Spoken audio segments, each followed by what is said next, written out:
ગુજરાતમાં રામનવમી પર્વની ધામધૂમથી ઉજવણી થઈ રહી છે. સમગ્ર રાજ્યમાં અનેક જગ્યાઓ પર ભવ્ય શોભાયાત્રા નીકળી રહી છે. રામનવમીની યાત્રાના નિરીક્ષણ માટે ગુજરાતના ગૃહ રાજ્યમંત્રી હર્ષ સંઘવીએ આજે મહત્વપૂર્ણ મુલાકાત લીધી.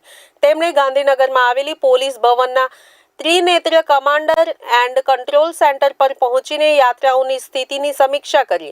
આ વર્ષે ગુજરાતમાં 512 જેટલી મોટી રામનવમી યાત્રાઓ યોજાઈ રહી છે અને રાજ્યની પોલીસ પ્રતિકૂળ પરિસ્થિતિઓથી બચવા માટે સંપૂર્ણ વ્યવસ્થા કરવામાં આવી છે. પોલીસ દ્વારા યાત્રાઓને યોગ્ય રીતે એસ્કોર્ટ અને નિરીક્ષણ કરવાની વ્યવસ્થા લાંબા સમયથી કરવામાં આવી રહી છે.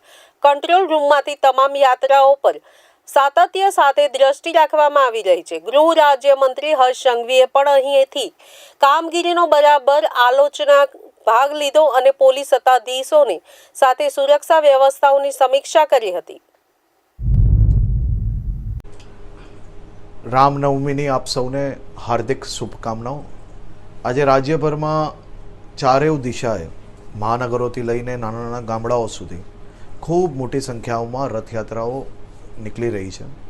ગુજરાત પોલીસ આ તમામ રથયાત્રાઓના આયોજન માટે છેલ્લા અનેક દિવસોથી રાત દિવસ એક કરીને સૌ રામ ભક્તો રામજીની પૂજા અર્ચના અને આસ્થાની જોડે જોડે આ અદ્ભુત રથયાત્રાઓનું આયોજન થઈ શકે તે માટે ગુજરાત પોલીસે 552 જેટલી મોટી રથયાત્રાઓની સંપૂર્ણ વ્યવસ્થાઓ જોડે આ રથયાત્રાઓ હમણાં રાજ્યભરમાં ચાલી રહી છે.